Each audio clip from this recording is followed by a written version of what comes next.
ஒரு முழு கோழியை 3 நிமிஷத்துல சாப்பிட முடியுமா?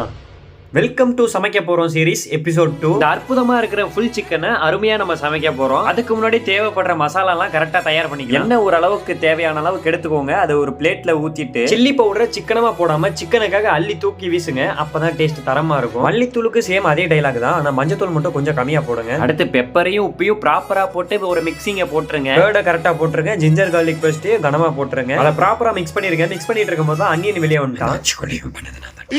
அடுத்து லெமன் ஒன்று நல்லா ஸ்குவீஸ் பண்ணி டேஸ்ட் பார்த்தா ஒரே அடுத்து நம்ம தலைவனை எடுத்து தரமா மசாலால போட்டு ஊற வச்சிடலாம். மசாலாவை எல்லா இடத்துலயும் கரெக்டா அப்ளை பண்ணிக்கலாம். ஒரு இடத்துல கூட மிஸ் பண்ணக்கூடாது. அப்பதான் மிஷின் பாசிபிள் ஆகும், இல்லைன்னா இம்பாசிபிள் ஆயிடும். ப்ராப்பரா பண்ணி முடிச்சதுக்கு அப்புறம் ஃப்ரிட்ஜ்ல வச்சு மேரினேட் பண்ணிடலாம் கொஞ்ச நேரத்துக்கு. இல்ல நேரம் கழிச்சு அடுத்து என்ன அவன்ல தூக்கி அவனை வைக்க வேண்டியதான். தலைவன் சுத்திட்டு இருந்த டைம்ல மைனஸையும் மனமா ரெடி பண்ணியாச்சு. சிறிது நேரத்துல ப்ரோவாஸ் குக்குடு வெல். என்ன இவனுக்கு கொஞ்சம் அந்த ஸ்மோக்கி ஃபிளேவர் வந்தா நல்லா இருக்கும் அப்படிங்கறதுக்காக ஒரு ஐடியா பண்ணேன். அதையும் பார்த்து பண்ணுங்க. கொஞ்சம் சாப்பிட தரமா இருக்கும். அந்த ஸ்மோக்கி ஃபிளேவரோட சாப்பிட நல்லா இருக்கும். உண்மையை சொல்லணும்னா நான் தரமா குக் பண்ணியிருந்தேன். என்ன நினைச்ச எனக்கே ரொம்ப பெருமையா இருந்துச்சு. முழு கோழியை 3 நிமிஷமா 30 நிமிஷம் தந்தாலும் பத்தாது. ரசிச்சு ருசிச்சு மெதுவா சாப்பிட வேண்டியது. அடுத்து என்ன சமைக்கலாம் அப்படிங்கறத அற்புதமா கமெண்ட் பாக்ஸ்ல சொல்லிட்டு போயிடுங்க.